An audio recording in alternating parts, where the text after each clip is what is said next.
गीता एक गरीब परिवार में रहने वाली छोटी सी बच्ची थी। उसकी मां कल्याणी लोगों के घरों में साफ सफाई का काम करती थी। उसके पिता एक दिहाड़ी मजदूर थे। उन्हें कभी काम मिलता था, कभी नहीं मिलता था। गीता पहली क्लास में एक सरकारी स्कूल में पढ़ती थी। गीता पढ़ाई में बहुत होशियार थी। गीता घर पर आकर घर का काम निपटाकर पढ़ने बैठ जाती थी। एक दिन गीता शाम तक मां का इंतजार कर रही थी। मां के न आने पर वह परेशान हो गई। शाम को उसके पिता मोहन जी घर आए तो वे गीता को घर पर छोड़कर कल्याणी को ढूंढने निकले।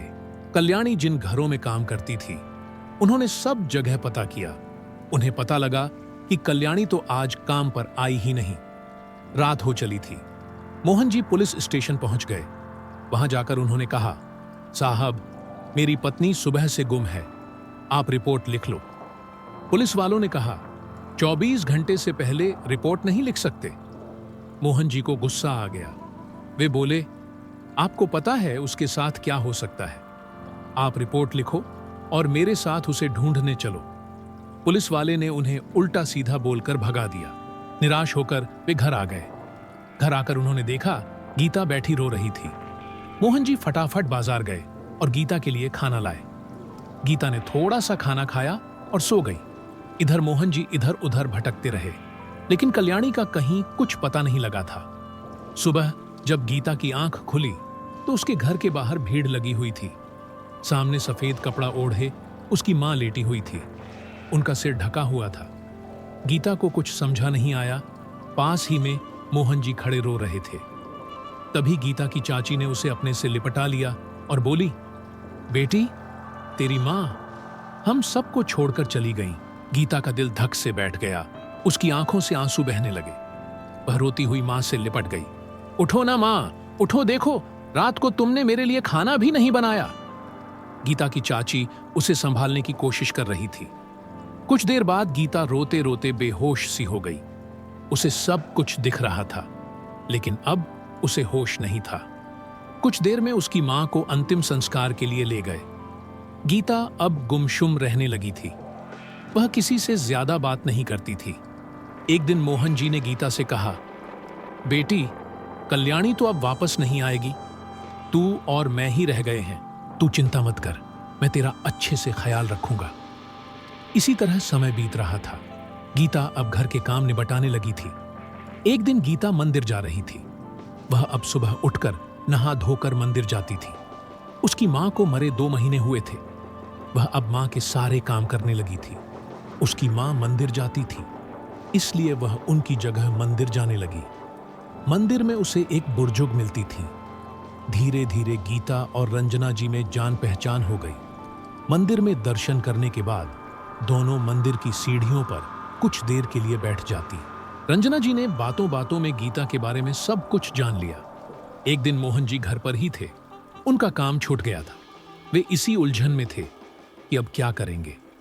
तभी गीता अंदर आई और बोली, पापा, देखो कौन आया है। मोहन जी ने देखा तो बाहर एक चमचमाती कार खड़ी थी। उसमें से एक औरत उतरकर उनके घर की ओर आ रही थी। महंगे कपड़े, जेवर पहने हुए। मोहन जी ने इशारे से गीता से पूछा। गीता ने बताया, अरे पापा, ये वही रंजना जी हैं जिनके बारे में मैंने आपको बताया था। ये रोज मुझे मंदिर में मिलती हैं। आज ये घर आने के लिए कहने लगी तो मैं इन्हें घर ले आई। मोहन जी ने उनका हाथ जोड़कर स्वागत किया और बोले, मालकिन, आपने क्यों कष्ट किया? बच्ची से कह देती, मैं आपकी सेवा में हाजिर हो जाता।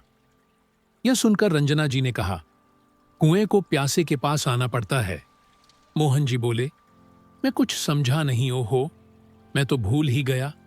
आप बैठिए, मैं आपके लिए कुछ खाने को लाता हूं। रंजना जी बोली, नहीं मोहन जी, परेशान मत होइए, आप बैठिए, मुझे आपसे कुछ बात करनी है। जानते हैं आपकी बेटी कितनी होनहार और संस्कारी है। जितने ध्यान से यह पूजा करती है, मैं भी नहीं कर सकती। इसके चेहरे का तेज, इसकी हंसी मैं घर जाकर भी भूल नहीं पाती।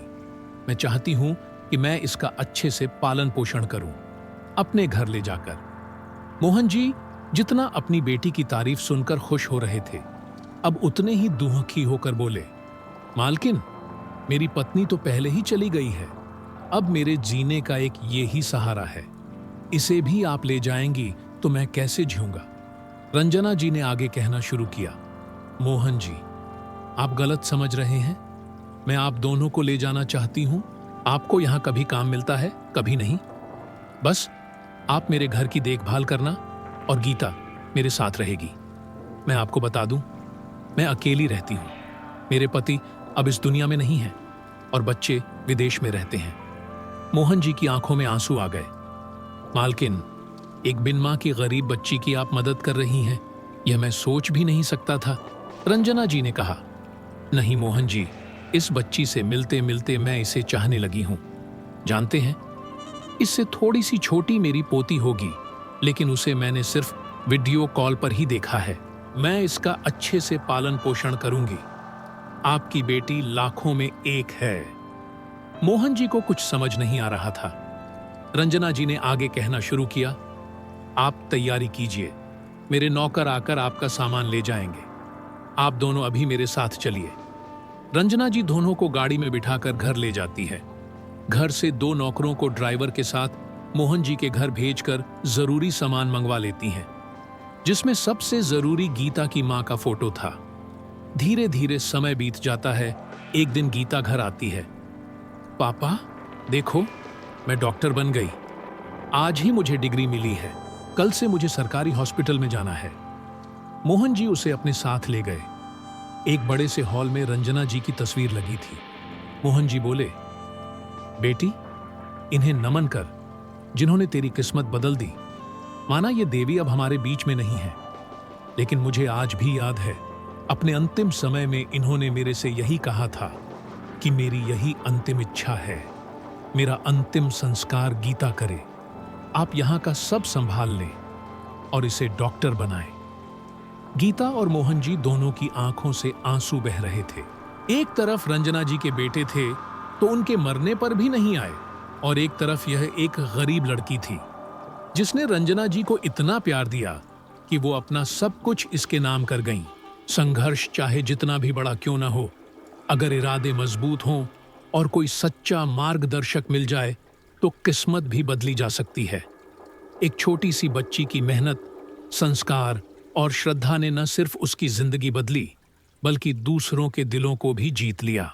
अगर आपको ये कहानी पसंद आई हो तो वीडियो को लाइक जरूर करें और अपने दोस्तों के साथ शेयर करें।